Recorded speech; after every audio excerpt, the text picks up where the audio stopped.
মা, পুলিচ কিয় আহিছিল? দাদাৰো কেছটো ইনকুৱাৰী কৰিবলৈ। কি কাৰণে?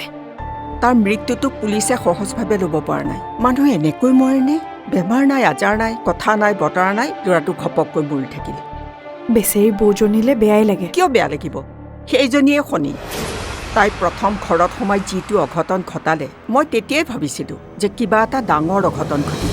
কিন্তু ইমান সোনকালে যে সেই ডাঙৰ অঘটনটো ঘটিব মই ভবাই নাছিলোঁ। ঘৰখনত যে কি খেলি মেলি হৈ গ'ল, মই যে খুৰাৰ চকুলে চাবই পৰা নাই। কিমান হেঁপাহেৰে বোৱাৰীজনীক ঘৰলৈ আনিছিলোঁ, কিন্তু সকলোবোৰ শেষ হৈ গ'ল।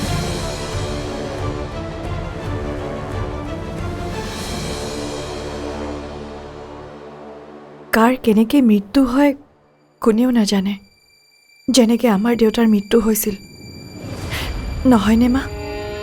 কোনেও নজনাকে।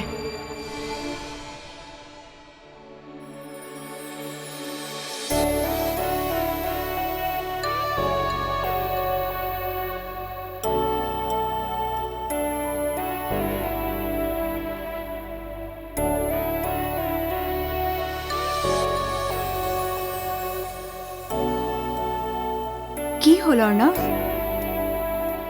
ঘৰখনত থাকি অশান্তি লগা হৈছে। সেইকাৰণে অলপ ওলাই আহিছোঁ। সেই ইনচিডেণ্টৰ পিছৰ পৰা আমাৰ ঘৰৰ পৰিস্থিতি কি হ'ব পাৰে তুমিতো অনুভৱ কৰিছাই। কিয় নকৰিম?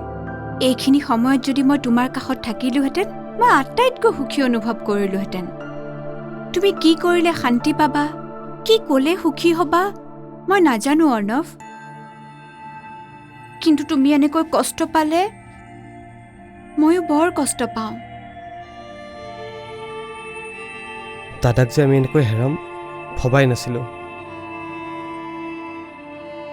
দাদাই কোনোদিনে আমাক মাৰ অভাৱ অনুভৱ হ'বলৈ দিয়াই নাছিল।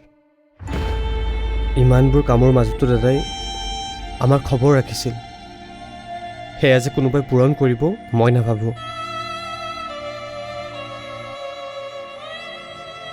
মানুহবোৰে যে কৈছে দাদাক কোনোবাই কিবা খুৱাইছে বুলি, তুমি কি ভাবা অৰ্ণৱ? নহ'লেনো মানুহ এজন এনেকৈ হঠাতে নোহোৱা হৈ যাব পাৰেনে? সেয়া মানুহৰ মনৰ ভাৱ।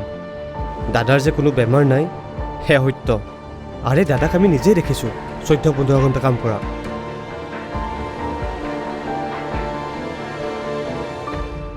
গোটেই কথাবোৰেই কিবা ৰহস্য হৈ গৈছে ন অৰ্ণৱ?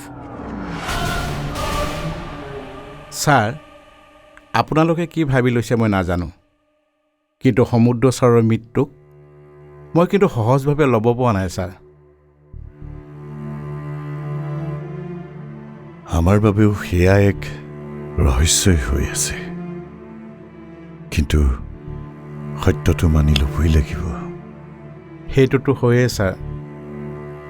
এতিয়া কথা হ'ল, মই বহুদিন কোম্পানীলৈ যোৱাই নাই, মানে যাবলগীয়াও হোৱা নাই। সকলোখিনি সিয়েই চোৱা চিতা কৰি আছিল,